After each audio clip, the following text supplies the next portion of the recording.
पिछले वीडियो तक हमने चैप्टर 6 के 2 वीडियो पढ़ लिए थे और हमने बेसिक डाटा टाइप्स में बेसिक डाटा टाइप तक पढ़ा था। सी प्लस प्लस में डाटा टाइप्स जो है 3 कैटेगरी में बांटे थे हमने। पहला बेसिक डाटा टाइप्स जिसमें इंटीजर, कैरेक्टर, फ्लोट, डबल और वॉइड आते हैं और इनके साथ साइंड, अनसाइंड, शॉर्ट, लॉन्ग का यूज़ करने से इनकी बेसिक प्रॉपर्टी जो भी होती है थोड़ी बदल जाती है, जिसकी ये टेबल थी, है ना।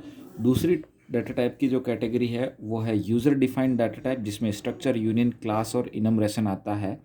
तो जिसमें से हमने स्ट्रक्चर, यूनियन 11वीं कक्षा में पढ़ रखा है और यहाँ पर भी पढ़ा था।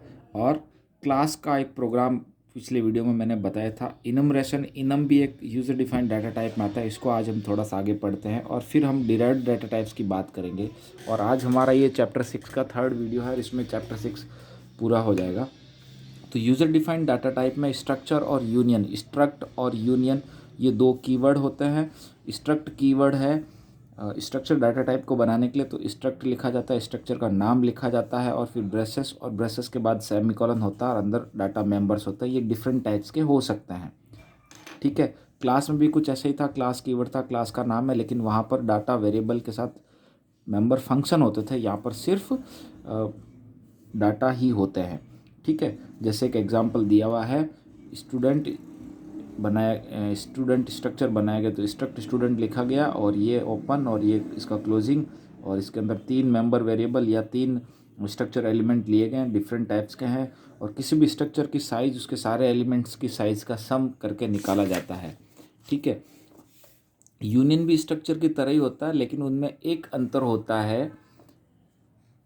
स्ट्रक्चर टाइप की साइज उसके सभी मेंबर की साइज़ों के बराबर होती है, योग के बराबर होती है, जबकि यूनियन की साइज उसके सबसे बड़े मेंबर की साइज़ के बराबर होती है। यूनियन में यूनियन कीवर्ड होता है, स्ट्रक्चर की तरह ही परिभाषित किया जाता है।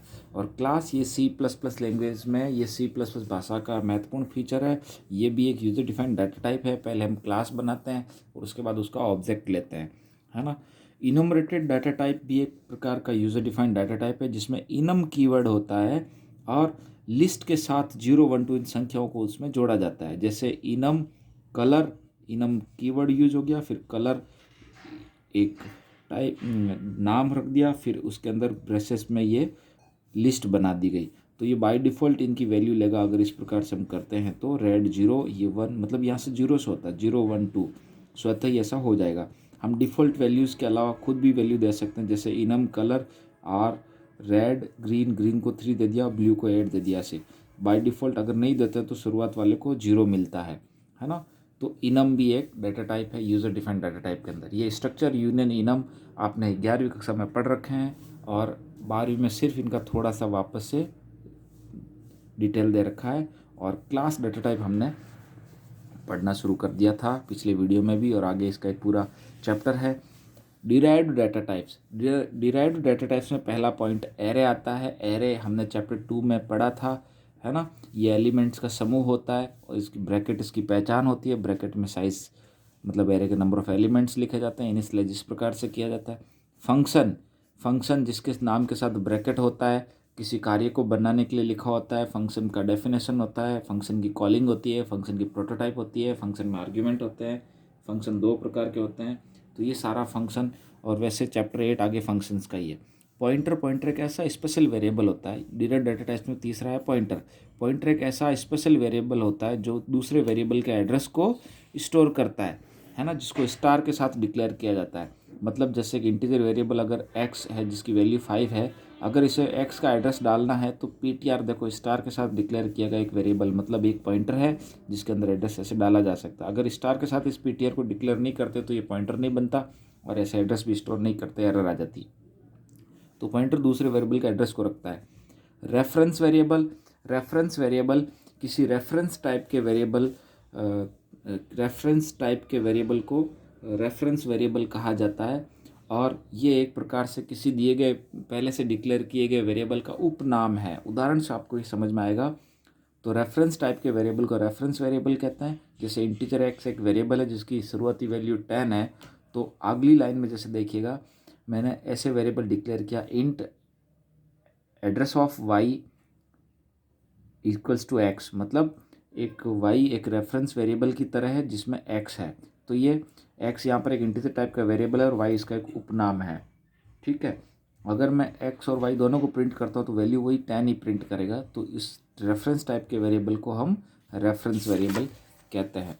अब इस चैप्टर का जो नेक्स्ट लास्ट टॉपिक है वो है टाइप कंपैटिबिलिटी, या जिसको कह सकता है टाइप कन्वर्जन। एक्चुअली ये सी लैंग्वेज में भी था। ये दो प्रकार का होता है, एक तो होता है ऑटो टाइप कन्वर्जन और एक होता है जिसको हम खुद करवाते हैं, जिसको टाइप कास्ट कहते हैं। तो पहला है type conversion auto type conversion और दूसरा है टाइप कास्टिंग। तो टाइप कास्टिंग को जो कहते हैं वो है एक्सप्लिसिट या बाह्य कन्वर्जन कहते हैं, और जो ऑटो होता है उसको बोलते हैं इम्प्लिसिट या स्वतः टाइप कन्वर्जन। तो दो प्रकार के टाइप कन्वर्जन होते हैं, स्वतः टाइप कन्वर्जन और बाह्य टाइप कन्वर्जन। बाह्य टाइप कन्वर्जन मतलब टाइप कास्टिंग या एक्सप्लिसिट, और ऑटो टाइप कन्वर्जन को हम इम्प्लिसिट या टाइप प्रमोशन भी कहते हैं, क्योंकि इसमें टाइप प्रमोट हो जाता है और ये स्वतः होता है, इसको हमें करवाने की ज़रूरत नहीं है।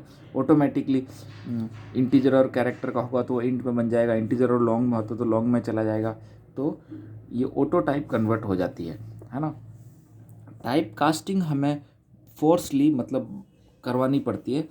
एग्जाम्पल में आप देख सकते हैं, टाइप कास्ट ऑपरेटर का उपयोग करते हुए किसी वेरिएबल या एक्सप्रेशन का हम टाइप कन्वर्ट कर सकते हैं टाइप कास्ट ऑपरेटर के द्वारा, टाइप कास्टिंग के द्वारा। तो इसका एग्जाम्पल देख सकते हैं, इंटीजर आई है 5, फ्लोट एफ है 30.57।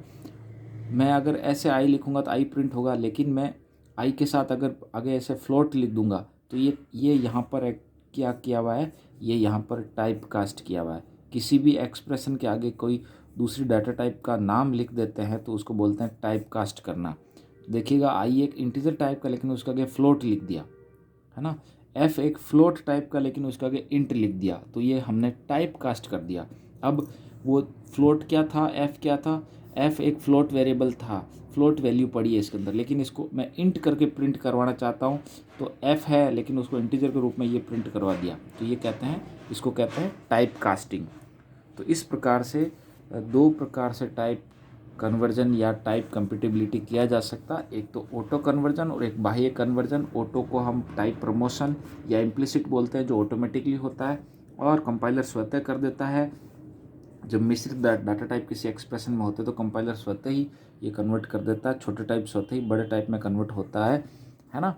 और टाइप कास्टिंग में हम टाइप कास्ट ऑपरेटर का उपयोग करते हुए ऐसा करवाते हैं, जिसमें उस डाटा टाइप का नाम लिखा जाता है। इस प्रकार से आपका ये चैप्टर 6 जो है हमने 3 वीडियो में पूरा किया है। चैप्टर 6 का नाम था C++ के साथ शुरुआत, तो हमने पूरा इसका स्टार्टिंग से पढ़ा। आप तीनों वीडियो को क्रम में देखना, और ये हमारा लास्ट टॉपिक था टाइप कंपैटिबिलिटी। अब नेक्स्ट वीडियो में हम चैप्टर नंबर 7 ऑपरेटर्स को पढ़ना शुरू करेंगे। ओके।